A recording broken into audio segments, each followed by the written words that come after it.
اعوذ باللہ من الشیطان الرجیم، بسم اللہ الرحمن الرحیم۔ ضیاء رسول مینی آپ کی خدمت میں حاضر ہوں۔ طاہر ملعون کے قتل کے بعد اب ایک اور ملعون سامنے آیا ہے۔ یہ بحریہ ٹاؤن لاہور فیز 8 کا رہنے والا ہے۔ اس نے بھی نبوت کا دعویٰ کر دیا ہے اور کہا ہے کہ میں خدا کا رسول ہوں، خدا مجھ پر وحی کرتا ہے یا مجھ سے ویسے ہی بات کرتا ہے جیسے کہ میں آپ لوگوں سے بات کر رہا ہوں۔ اس شخص کا کہنا ہے کہ میں امریکہ سے واپس آیا ہوں۔ اب ناظرین، سوال یہ پیدا ہوتا ہے کہ یہ سارے مدعیان نبوت امریکہ سے ہی کیوں واپس آ رہے ہیں؟ آخر کیا کنیکشن ہے اس کے پیچھے امریکہ کا کہ جو بھی نبوت کا دعوے دار، جو بھی گستاخ پاکستان میں آ کے اس طرح کے دعوے کرتا ہے، پتہ چلتا ہے کہ اس کا تعلق امریکہ سے ہے، اس کے پاس امریکہ کی نیشنلٹی ہے۔ دوسرا فیکٹ یہ ہے کہ ہر دعویٰ کرنے والا مدعی نبوت، گستاخی کرنے والا گستاخ، اس کا تعلق مرزائی جماعت سے ہی کیوں نکلتا ہے؟ آخر اس کے پیچھے کون سی سوچ کار فرما ہے، کون سا ایسا خفیہ منصوبہ ہے جس کے تحت یہ سارے معاملات سامنے آ رہے ہیں؟ ابھی میں آپ کو اس ملعون کی ویڈیو سناتا ہوں، آپ غور کیجیے گا کہ پاکستان میں بیٹھ کر کس دھڑلے سے یہ شخص نبوت کا دعویٰ کر رہا ہے۔ کیا اس کو علم نہیں کہ پاکستان میں ایسے دعوے کرنے کے لیے کیا سزا ہے، گستاخی کی کیا سزا ہے؟ کیا اس کو علم نہیں کہ یہاں اس کی سزا موت ہے، مجھے پھانسی ہو سکتی ہے؟ یقیناً علم ہے، پھر اتنا بے خوف ہو کر یہ کیوں اس طرح کے دعوے کر رہا ہے؟ اس کی وجہ یہ ہے کہ اس کی پشت پر امریکہ کا ہاتھ ہے۔ یہ امریکہ نے ایک خودکش بمبار بھیجا ہے پاکستان میں۔ اب امریکہ اس کو طاہر نسیم ملعون کی طرح مروانا چاہتا ہے، جس طرح طاہر نسیم ملعون کو مروانے کے بعد امریکہ نے فوراً پاکستان پر دباؤ ڈالا کہ توہین رسالت کا قانون ختم کرو۔ اب اس بندے کو یا تو کوئی اور آدمی مار دے گا یا امریکہ اور مرزائی خود مل کر اس کو مروائیں گے، اور اس کے بعد اس کا ملبہ مسلمانوں پہ ڈال کے پاکستان پہ دباؤ ڈالا جائے گا کہ توہین رسالت کا قانون ختم کرو۔ اس قانون کی وجہ سے لوگ جہاں پر لوگوں کو قتل کرتے ہیں، اسی طرح قادیانیت آرڈیننس کو ختم کروانے کی ان کی پلاننگ ہے۔ آئین پاکستان میں جو قادیانی کو کافر قرار دیا گیا ہے، اس کو ختم کروانے یا اس میں ترمیم کروانے کی ان کی پلاننگ ہے، اور یہ بہت بڑے منصوبے پر امریکہ اور مرزائی مل کر عمل پیرا ہے پاکستان میں۔ یہ یہاں مذہبی منافرت کے ساتھ ساتھ خون ریز فسادات کروانا چاہتے ہیں تاکہ پاکستان کو غیر مستحکم کیا جا سکے اور پھر پاکستان پر دباؤ ڈالا جا سکے کہ پاکستان اقلیتوں کے لیے غیر محفوظ ملک ہے، اور اس کے بعد پاکستان پر طرح طرح کی پابندیاں عائد کی جائیں۔ اور ان کے اس پروپیگنڈے کا شکار ہمارے کچھ بولے بالے مسلمان بھی ہو رہے ہیں۔ اس کی وجہ یہ ہے کہ صرف یہ دو واقعات طاہر نسیم ملعون کے اور یہ اس جو نیا بندہ ہے جس کی ویڈیو ابھی میں آپ کو دکھاؤں گا، اس کے واقعات نہیں ہیں، بلکہ کل ہی پشاور میں ایک نامی گرامی قادیانی کو قتل کر دیا گیا ہے۔ اس شخص کا تعلق قادیانی جماعت کے اہم ارکان میں سے تھا۔ اس بندے کو جب پشاور میں قتل کیا گیا تو مرزائیوں نے فوراً اس کا ملبہ مسلمانوں پہ تھوپا اور کہا کہ اس کو مسلمانوں نے قتل کیا ہے، اور اس کے پیچھے وجہ یہ بیان کر رہے ہیں کہ اس کا مرزائی ہونا اس کے پیچھے وجہ ہے، اس کو دھمکیاں مل رہی تھیں، اس کو یہ ہو رہا تھا، وہ ہو رہا تھا۔ مطلب بغیر کسی ثبوت کے فوراً انہوں نے مسلمانوں پہ یہ الزام ڈال دیا کہ یہ قتل مسلمانوں نے اس کے مرزائیوں نے کی وجہ سے کیا ہے، تاکہ یہ دنیا میں شو کروا سکیں کہ یہاں اقلیتیں محفوظ نہیں ہیں۔ ان اسلام دشمن اور پاکستان دشمن عناصر کو میں بتا دینا چاہتا ہوں کہ اگر تمہارے مرزائی ہونے کی وجہ سے تمہارا قتل ہونا ہوتا تو آج تک پاکستان سے مرزائیت کا صفایا ہو چکا ہوتا۔ آٹے میں نمک کے برابر بھی نہیں ہو تم لوگوں کو قتل کرنے کا اگر سلسلہ یہاں پہ شروع ہو جاتا 2 دن میں تمام مرزائیوں کا صفایا کر دیتے ہم، لیکن ہم ایسا ہرگز نہیں کرتے، ہم قانون کے مطابق چلتے ہیں۔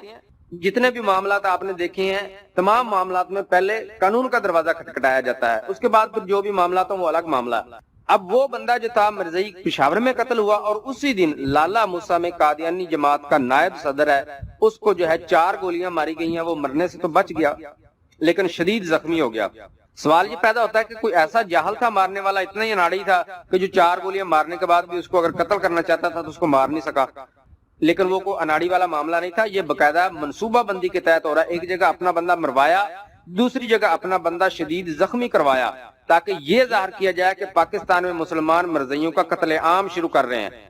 تو جناب یہ سارے معاملات، اس کی گستاخی کرنا، ایک بندے کو قتل کروانا، ایک پہ فائرنگ کروانا، پھر یہ دعویٰ نبوت جو کہتا ہے میں امریکہ سے واپس آؤں، یہ سب کچھ اس منصوبے کا حصہ ہے تاکہ پاکستان میں ایک تو خون ریز فسادات برپا کیے جائیں، پھر جو ہے پاکستان کو اقلیتوں کے معاملے میں غیر محفوظ ملک قرار دے کر اس پر طرح طرح کی پابندیاں لگائی جائیں، اور آئے روز گستاخیاں کروا کر مسلمانوں کو اس کا عادی بنایا جائے تاکہ یہ یوز ٹو ہو جائیں، پھر ان کو گستاخی کا معاملہ ایسے لگے کہ یار یہ تو عام سی بات ہے، روز کا کام ہے۔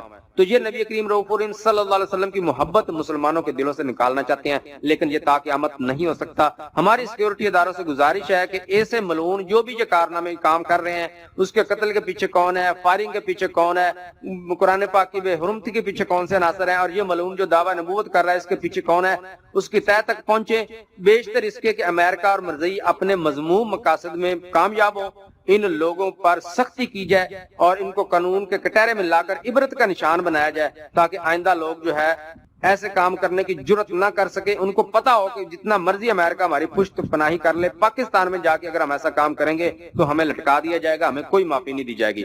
تو اس لیے قانون جو ہے فوراً حرکت میں آئے اور اس بندے کو قانون کے تحت اس کا ٹرائل کر کے اس کی جو سزا بنتی ہے وہ سزا سنائی جائے، اور اس کو سریعام چوک میں کھڑا کر کے گولیاں ماری جائیں ایسے ملعونوں کو، 2-4 لٹکائے جائیں، عدالتی طور پہ جو ہے 2-4 بندے سریعام چوکوں میں جا کے لٹکائے جائیں۔ یقین کریے سارے سلسلہ جو شروع ہوا پڑا یہ بند ہو جائے گا۔ تو ہماری تمام قانون نافذ کرنے والے اداروں سے گزارش ہے کہ اپنا جو ہے ذمہ داری ادا کریں اور ان ملعونوں کو پکڑ کر ان کو قانون کے کٹہرے میں لائیں اور قرار واقعی سزا دیں۔ ابھی میں آپ کو اس ملعون کی ویڈیو سناتا ہوں جس نے نبوت کا دعویٰ کیا ہے، ویڈیو سنیے اور اس ویڈیو کو زیادہ سے زیادہ شیئر کیجیے گا تمام مسلمان دوستوں کو۔ السلام علیکم ورحمۃ اللہ وبرکاتہ۔ میں نے قرآن پہ ہاتھ رکھ کے کہا ہے کہ اللہ مجھ سے بات کرتا ہے، رائٹ؟ سنیں میری بات، اور میں قرآن رکھ کے بات کر رہا ہوں کہ اللہ کا میں میسنجر ہوں، اللہ مجھ سے بات کرتا ہے، ایسے بات کرتا ہے جیسے آپ مجھ سے بات کر رہے ہو۔ اللہ کے حکم سے میں یہاں پہ موجود ہوں، جس دن اللہ کا حکم ہوا میں یہاں سے نکل جاؤں گا، اور میری ان کے ساتھ دشمنی نہیں ہے۔ یہ سارے کے سارے وداؤٹ لائسنس ادھر ڈپلائی کیے ہوئے ہیں، اور یہ سارا کا سارا گیم ابھی جو ہو رہا ہے یہ پلانٹڈ گیم ہے، اور یہ سارے کے سارے اس کے پاس نہ تو لیز ڈاکومنٹ ہے، رائٹ؟ سنیں میری بات، رائٹ؟ اس کے پاس نہ تو لیز ڈاکومنٹ ہے، نہ فاروق صاحب کے پاس لیز ڈاکومنٹ ہے۔ اس پہ میرے پیچھے میجر مدثر نے اپنے بچے سے فائر کھلوایا، میں نے S H O IG Lahore کو وہ کر دیا، ملک ریاض کو میں نے کاپی کی ہوئی ہے، رائٹ؟ یہ سارے کے سارے they are from intelligence, right? They are not owner of anything, I own the house. اور آج جو ہوا ہے وہ بہت 10 سال کے بعد یہ ہوا ہے، رائٹ؟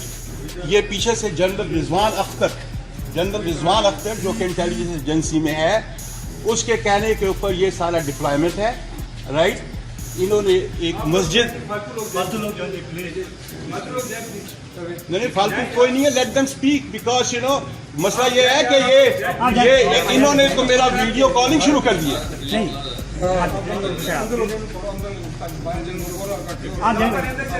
میں نے آپ کو بتا دیا کیا کہہ رہے ہیں، انسان ہے، جانور ہے۔ میں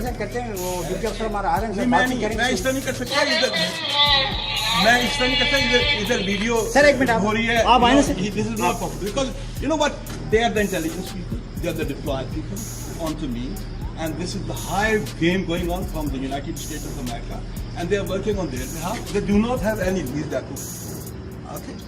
Or he is copying my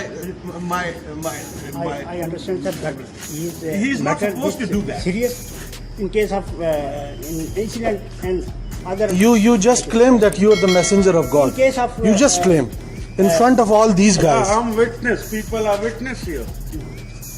بعض اس میں یہ ہے کہ He is itself is. جو اپنا انسان سمجھتا ہے